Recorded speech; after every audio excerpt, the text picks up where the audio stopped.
My name is Meg Campbell. I am 38, well, almost 38, and I was born in, I think, Seoul, South Korea. Life, I think, as an adoptee was kind of rough, but luckily I had my oldest sister who is involved in the Korean Adoptee community, so that really helped. But I think from where we lived, it was kind of isolating. So I grew up in Upstate New York with 3 other adopted sisters. Looking different from my parents, obviously we weren't related, so there were always questions. And for me, mostly about whether I had real birth siblings. That really, and to this day, is still something that I would like to find out. I don't necessarily have the need to find my birth parents. I just want to know if I have birth siblings. I think because siblings are just so important. I honestly can say that I'm not the person I would be today without my sisters. And my relationship with them is really strong. And so I'd like to see what that relationship would have been like if it was true blood. Middle school was rough in terms of my identity. I think that was the part of my life where I realized that I couldn't be what my parents wanted me to be. And so that was really hard. That I still wanted to please them, but still wanted to be my own person. And my sister, Joy, was at college.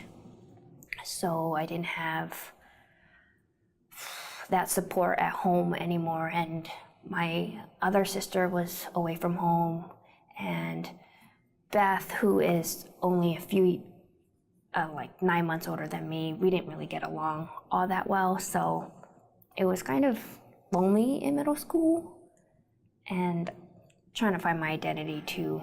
I think that was really hard. I don't think so much as an adoptee, just as a person in general. And I think because my relationship with my parents was starting to become strained at that point was a big part of the reason why I just had a hard time. Part of it was because I just did everything my parents wanted me to do. I did well academically, I played the cello. I think I just didn't want to do all that anymore. And they kind of just pressured me into continuing with my cello when I didn't want to. And I think at that point, I also saw the huge difference in how my parents treated me versus my sister, Beth, and that I think was really hard. Just in terms of, they treated me fairly well in terms of supporting me in my music, sending me to music camp, and as with my sister, they really kind of ignored her and kind of just let her do whatever she wanted. I actually went through a really dark phase in terms of not communicating with my parents. I basically went to school, came home, and holed myself in my room for hours. Didn't come down to eat, I literally didn't speak to my parents for 6 months, I think. So that was pretty rough. My parents did try to send me to counseling, and I kind of just blew it off. And then I think I just made the conscious decision that I had to just live life like I wanted, and realize that my relationship with my parents wasn't going to be perfect, and I still had to live with them. So I don't really know I don't think that has ever resolved, but we did come to a point where we were talking to each other. I think it was more just my parents wanted me to be somebody that I wasn't. And so I was truly trying to find myself, and in doing that, I was kind of rebelling against them with everything. I mean, except for academics, I still excelled in academics, but musically, I didn't want to play my cello anymore. Sadly, I feel like I could have been a statistic, because in middle school, I did have suicidal thoughts, and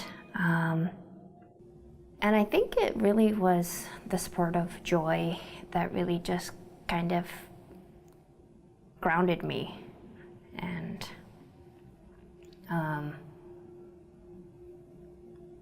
kept me going.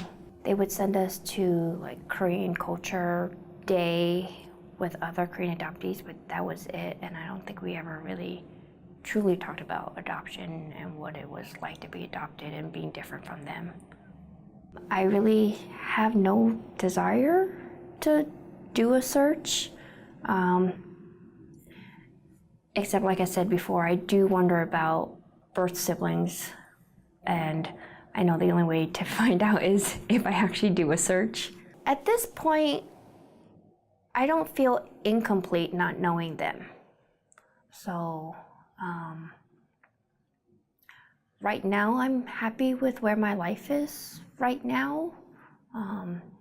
Married with 2 kids. Maybe when my boys are older, I might consider doing a search, but right now, I think, and I might be wrong when I speak for my sisters, but I think because we had a really strained relationship with our parents, I think we all felt the need to have something biologically related to us. And so all of my sisters and I have biological kids. And I think that was really important, just to have a genetic connection with somebody else. I mean, I think it always comes up when people ask me like where I'm from and why I speak English so good. So I always have to tell them that I'm adopted, but I don't think I really identify myself as. I mean, obviously I am, but I consider myself more American than anything else. I think my love-hate relationship comes from people seeing that I'm Asian and thinking that I should speak Korean. I don't think it has to do so much with being an adoptee. I think just in general, just accepting people for who they are. Whether you are an adoptee or your religion, your gender, your sexuality, it's just acceptance of everything. My name is Meg Campbell. This is my Korean American story.